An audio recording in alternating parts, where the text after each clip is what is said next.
नमस्कार मित्रों, माई steno warriors YouTube channel में आप सभी का स्वागत है। आज का हमारा डिक्टेशन है हिंदी आशुलिपि डिक्टेशन ओपी शुक्ला, गति 80 शब्द प्रति मिनट।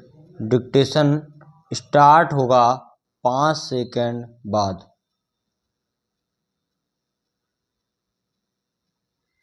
स्टार्ट। सभापति महोदय, यहाँ आए दिन भाषण तैयार किए जाते हैं, वे यहाँ पर पेश होते हैं, उन पर धन्यवाद के प्रस्ताव पेश होते हैं और पास होते हैं, परंतु हम अपने देश की सेवा तब तक नहीं कर सकते जब तक कोई ठोस काम नहीं करते।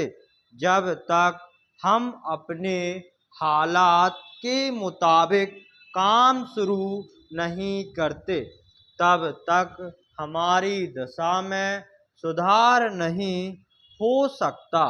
इस सदन में शिक्षा के बारे में कई बार कहा कि शिक्षा की पद्धति जो हमारे देश की है वह हमें अंधेरे की ओर ले जा रही है।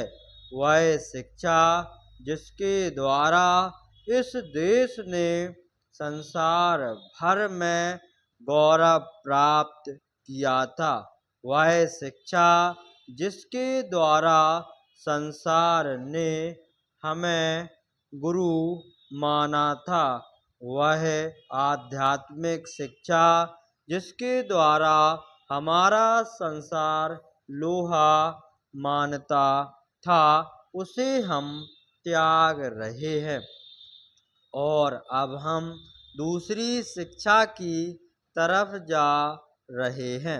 हमारे बच्चे अपने इतिहास को छोड़कर दूसरे मुल्कों के जापान, अमेरिका आदि के इतिहास को पढ़ने में रुचि लेते हैं।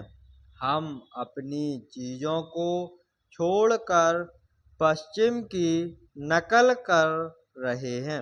मैं विश्वास नहीं कर सकता हूँ कि जिस रास्ते पर हम चल रहे हैं वह हमें कहाँ पर ले जाए। अगर हमें अपने जीवन को ऊंचा बनाना है तो हमें वे उपाय करने होंगे जो पहले हमारे देश में मौजूद थे, लेकिन हम उन उपायों को भूलकर दूसरी ओर भाग रहे हैं। अभी कुछ दिन पहले मैं दिल्ली गया था। मेरे दोस्त ने बहुत ही आश्चर्य में कहा था कि एक फ्रांस के विद्वान दिल्ली में आए थे। उन्होंने किसी जनसभा में भाषण दिया और शुद्ध हिंदी में भाषण दिया। मैंने बड़े गौरव के साथ जाकर उनका धन्यवाद किया। जब मैंने धन्यवाद अंग्रेजी में किया तो वह कहने लगे कि क्या आपको हिंदी नहीं आती है? आप हिंदी में धन्यवाद क्यों नहीं करते? मेरे मित्र शर्म के मारे मुंह उठा ना सके।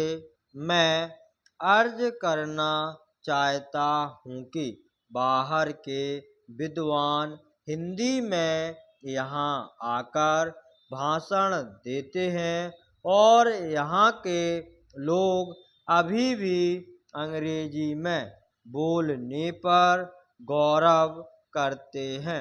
यह किसी भी भारतवासी को शोभा नहीं देता। हर देश का जैसे अपना नाम आवश्यक है, वैसे ही अपनी भाषा। वह देश अपने में अधूरा है जिसकी अपनी कोई भाषा नहीं।